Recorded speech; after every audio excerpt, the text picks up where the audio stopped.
మన దగ్గర ప్లాట్ కొన్న వాళ్ళందరూ మన కాటేజెస్లో సకుటుంబంగా బస్ చేయవచ్చు. తెలుసు కదా, మన దగ్గర మద్యపానం ధూమపానం నిషేధం. Double benefit ఆఫర్తో సిర్లసీమ 2. జనంతో ఏకం, జనంతో మమేకం. దారుల వెంట పూల వర్షం, ప్రతిపక్షంపై తూటాల వర్షం. దారులన్నీ పూల దారులుగా మలుచుకుంటూ వడివడిగా కదులుతున్నాయి జగన్ రథచక్రాలు.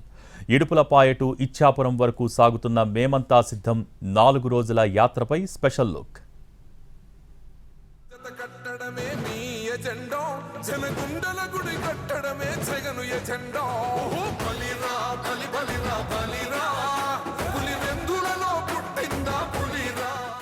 జనంతో జగన్, జనంలో జగన్. 3 వారాల పాటు సాగే వైసీపీ అధినేత బస్సు యాత్ర విజయవంతంగా కొనసాగుతోంది. యాత్ర సందర్భంగా ఎక్కడికక్కడ ఆయా ప్రాంతాలలో విడిది చేస్తున్నారు. గత ఎన్నికల్లో ఇచ్చిన హామీలలో 99% అమలు చేసి ప్రతి ఇంటికి మేలు చేసిన అంశాన్ని సీఎం జగన్ యాత్రలో వివరిస్తున్నారు. తొలి రోజు కడప పార్లమెంటు పరిధిలో దిక్కులు పిక్కటిల్లేలా యాత్ర సాగింది. ప్రొద్దుటూరులో ఏర్పాటు చేసిన భారీ బహిరంగ సభలో సీఎం జగన్ మాట్లాడారు. ఇప్పుడు మళ్లీ అదే కూటమితో బాబు వస్తున్నారంటూ ప్రజలను అప్రమత్తం చేశారు. ఇంటికి మంచి జరిగి ఉంటే ఓటుతో మరోసారి ఆశీర్వదించాలని వినమ్రంగా ప్రజలకు విజ్ఞప్తి చేశారు సీఎం జగన్. దుష్ట చతుష్టయంపై యుద్ధం చేయడానికి నేను సిద్ధం, పాంచజన్యం పూరించడానికి మీరంతా సిద్ధమేనా అన్నారు జగన్. వివేకాను చంపించింది వారే, ఇప్పుడు శవ రాజకీయాలు చేస్తోంది వారే అంటూ చంద్రబాబుపై విమర్శలు గుప్పించారు. ప్రొద్దుటూరు సభలో కూటమిపై పంచులు పేల్చారు సీఎం జగన్. దత్తపుత్రుడు బీజేపీ సరిపోదన్నట్టు తన చెల్లెళ్లను కూడా యుద్ధానికి తీసుకొచ్చారన్నారు. వారంతా ఒక్కవైపు, తాను ఒక్కడే మరోవైపు ఉన్నానన్నారు జగన్. పేదలందరింటింటి అభివృద్ధికి అడ్డుపడతా ఉన్న ఈ దుష్ట చతుష్టయాన్ని చిత్తుగా ఓడించే ఎన్నికల సమరంలో పాంచజన్యం పూరించడానికి శ్రీకృష్ణులైన మీరంతా కూడా సిద్ధమేనా అని అడుగుతా ఉన్నాను. మీ అర్జునుడు సిద్ధంగానే ఉన్నాడు అని చెప్పి సందర్భంగా చెప్తా ఉన్నాను. బతికి ఉంటే వివేకానంద రెడ్డి గారు శత్రువు, ఆయన్ను వీరే చంపేసిన తర్వాత మాత్రం చేసేది శవ రాజకీయాలు, కుట్రలు. బతికున్న ఎన్టీఆర్ను వీరే చంపేస్తారు వెన్నుపోటు పొడిచి. చనిపోయాక వీళ్ళే ఎన్టీఆర్ శవాన్ని లాక్కుని విగ్రహాలు ఊరూరా పెట్టి దండలు వేసి దండం పెడుతున్నారు. ఒక్కసారి గమనించండి వీరికున్న వాల్యూ సిస్టమ్స్ అనేటివి ఎంత దయనీయంగా ఉన్నాయి అని. వైసీపీ అధినేత సీఎం జగన్ మేమంతా బస్సు యాత్ర 2వ రోజు ఆళ్లగడ్డ నుంచి ప్రారంభమైంది. నల్లగట్ల, బత్తలూరు, ఎర్రగుంట్ల మీదుగా సాగింది. దారి పొడవునా వైసీపీ కార్యకర్తలు జనం జగన్ కు నీరాజనం పలికారు. సీఎం జగన్ మరోసారి మానవత్వాన్ని చాటుకున్నారు. కర్నూలు జిల్లా ఆళ్లగడ్డ నియోజకవర్గం బత్తనూరు దగ్గర అంబులెన్స్ వెళ్లడాన్ని గమనించిన సీఎం వెంటనే ఆ వాహనానికి దారి ఇచ్చారు. పెద్ద ఎత్తున జనం ఉన్నప్పటికీ అంబులెన్స్ వెళ్లేలా సిబ్బందికి సూచనలిచ్చారు సీఎం. మేమంతా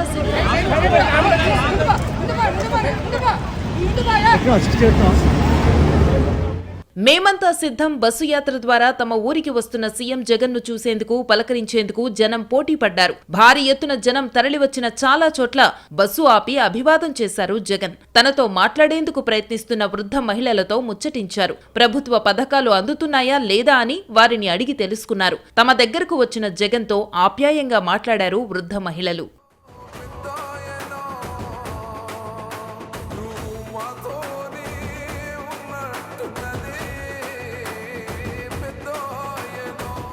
ఎర్రగుంట్లకు వెళ్లే దారిలో నూతన జంట వెంకటస్వామి, కావేరీ దంపతులను సీఎం వైఎస్ జగన్ ఆశీర్వదించారు. ప్రజలు మేధావులతో ముఖాముఖి నిర్వహించారు. 5 ఏళ్ల పాలన ఎలా ఉంది, ఇంకా ఎలా ఉంటే బాగుంటుందని మీరనుకుంటున్నారని వారిని అడిగి తెలుసుకున్నారు. మేధావులు ప్రజల నుంచి సూచనలు, సలహాలు తీసుకున్నారు.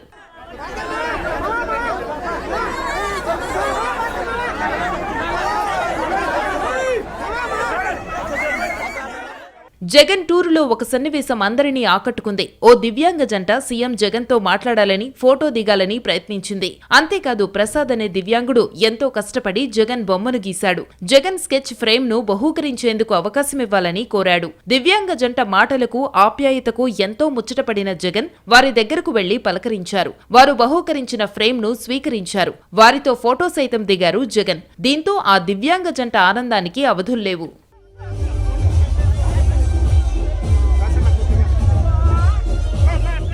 ఒక దివ్యాంగుడి మిమిక్రీకి ముసిముసి నవ్వులు నవ్వారు సీఎం జగన్. అచ్చం జగన్ లాగే వాయిస్ ను దించేశాడు దివ్యాంగ ఆర్టిస్ట్ ప్రసాద్. సీఎం జగన్ కు తాను వీరాభిమానినంటూ ఆయన మాట్లాడినట్లే మిమిక్రీ చేశారు. తన అభిమాని తనను ఇమిటేట్ చేయడం చూసిన సీఎం జగన్ సరదాగా నవ్వుకున్నారు.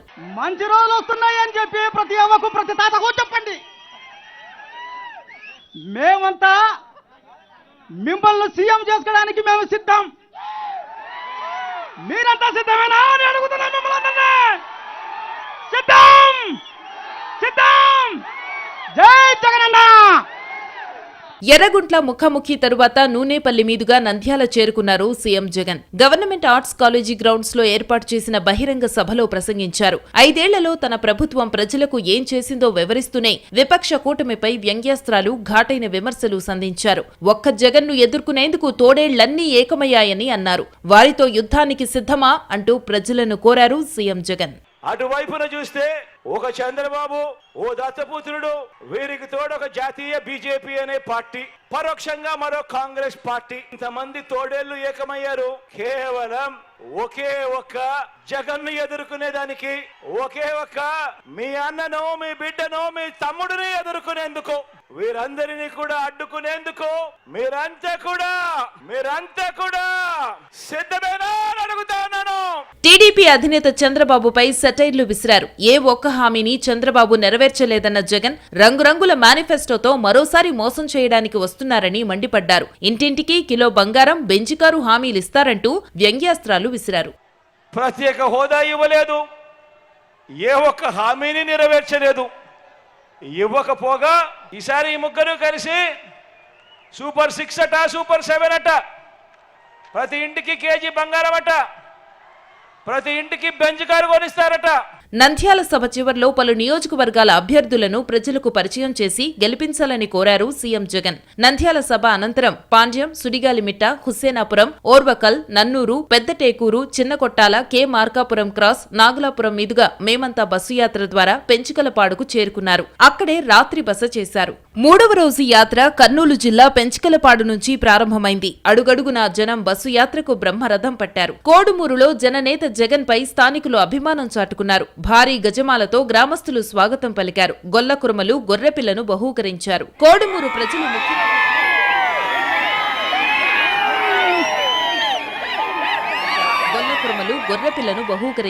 కోడుమూరు ప్రజలు ముఖ్యమంత్రి జగన్మోహన్ రెడ్డికి కత్తిని బహూకరించారు. పద్మశాలి సామాజిక వర్గం నేతలు పట్టు వస్త్రాలు అందజేశారు. వాహనంలో నుంచి 2 మహిళలను గమనించారు జగన్. ప్రచార వాహనం నుంచి కిందకి దిగి వచ్చి 2 మహిళలతో మాట్లాడారు. పింఛన్ కావాలని కోరడంతో చేస్తానని హామీ ఇచ్చారు. పక్కనే ఉన్న అధికారులకు ఆదేశాలిచ్చారు.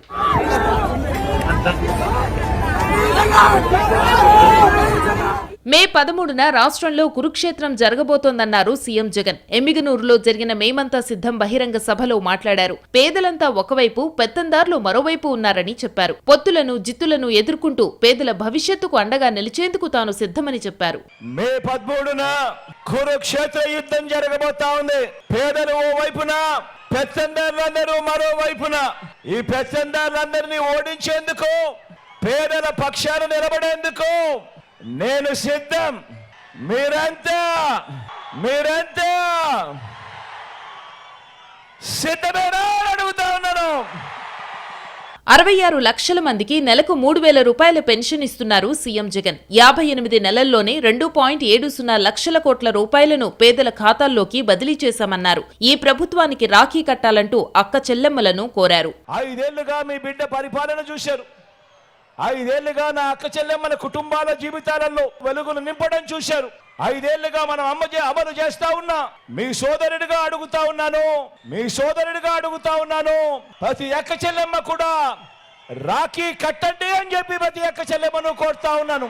మీ ప్రభుత్వానికి, ఈ ప్రభుత్వానికి రాఖీ కట్టండి అని చెప్పి ప్రతి ఒక్క చెల్లెమ్మను కోరుతా ఉన్నాను. రోడ్డుకు ఇరువైపులా వేలాది మంది బారులు తీరి సీఎం జగన్ పై బంతిపూల వర్షం కురిపించారు. ఓవైపు ప్రచారం, మరోవైపు చేరికలతో 4వ రోజు ఉత్సాహంగా మేమంతా సిద్ధం బస్సు యాత్ర కొనసాగింది. అనంతపురం జిల్లా గుత్తి పట్టణంలో రోడ్ షో సాగింది. సాయంత్రం వరకు ధర్మవరం నియోజకవర్గ పరిధిలో యాత్ర జరిగింది.